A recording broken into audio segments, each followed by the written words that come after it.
係3C 班嘅唐嘉怡。大家好，我係3C 班嘅伍欣怡。今日嘅主題係有關5·1勞動節。勞動節又名國際勞動節，定於每年嘅5月1日，係全球80多個國家嘅全國性節日。勞動節起源於19世紀末嘅工人運動，讚賞勞動階層對社會同埋經濟作出嘅貢獻。中國勞動節早在1920年5月1日由新青年發起，喚起大眾對勞動者價值嘅認識同尊重。中華人民共和國成立後，於1949年12月將每年嘅5月1日定為法定勞動節。勞動係人類社會賴以生存同埋發展嘅基礎，係華夏民族嘅傳統美德。每年嘅5月1日舉國歡慶，為嘅係表彰勞動者對社會同埋經濟作出嘅貢獻。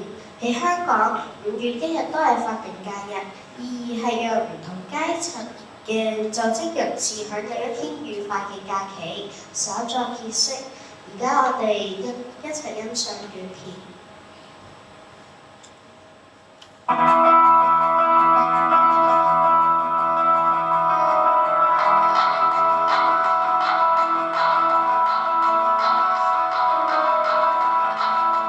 勞動節喺香港、內地以至多個國家都係法定假期。你知唔知勞動節嘅起源呢？1886年5月1號，美國芝加哥等城市嘅幾十萬人罷工，並舉行咗大規模嘅遊行示威，以爭取8小時工作制，最終流血收場。1889年，世界工人運動組織社會主義國際宣布5月1號為國際勞動節，紀念呢次工人運動。從此喺每年嘅呢一日慶祝勞動階級對社會同經濟所做嘅貢獻。1920年，中國工人第一次走上街頭，大規模紀念5·1勞動節。1949年，中華人民共和國成立後，將5月1號定為法定嘅勞動節，全體公民放假1日。相信大家都聽過內地嘅5·1黃金週。1999年，亞洲金融風暴後，為咗振興經濟，促進國內旅遊消費，內地宣布喺國慶、春節同勞動節實行黃金週制度，以調休形式拼接成每年3個連續7日嘅長假。勞動節假期由1日增至3日。5·1黃金週實施8年後取消，以短假期取代。打工仔5·1有假放當然開心，更希望有更理想嘅工作時間同薪酬待遇。內地有法律規定標準工時，1994年出台嘅勞動法規定，國家實行勞動者每日工作時間唔超過8小時，平均每週工作時間唔超過44小時嘅工作制度。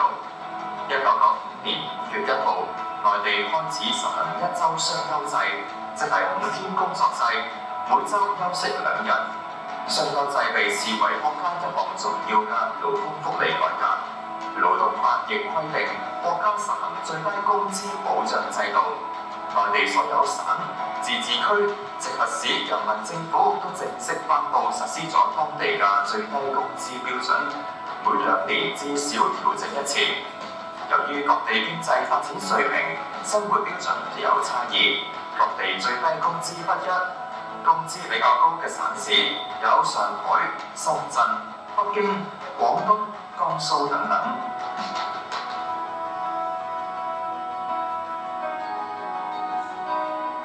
比較後生嘅香港人未必知道，香港喺殖民時期勞動節並非法定假日，直至回歸後先被特區政府定為法定假期，自1999年5月1號起生效。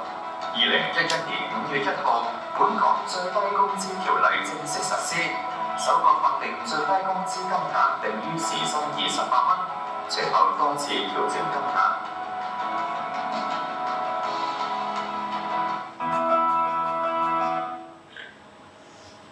社會嘅進步同科技嘅發展，源於一代又一代人嘅刻苦勞動。當我哋喺勞動節享受假期時，可以思考節日背後嘅意義，而喺烈日下汗流節會工作嘅工人，為喺一假日堅守崗位服務大眾嘅人員。我哋應該體恤佢哋嘅辛勞，感激佢哋嘅付出同貢獻。時代雖然不斷變遷，但係中國人嘅勞動精神世代相傳，勤勞美德依然係我哋所推崇同埋追求嘅。例如業精於勤，荒於嬉，行成於知，偉於隨，天道酬勤等名言，溫至勤勞為達至成功嘅先決要求。作為學生，我哋要珍惜學習機會，勤奮向上，積極學習，裝備自己，成為勇於承擔責任嘅人，將來為社會作出貢獻。祝大家5·1勞動節快樂！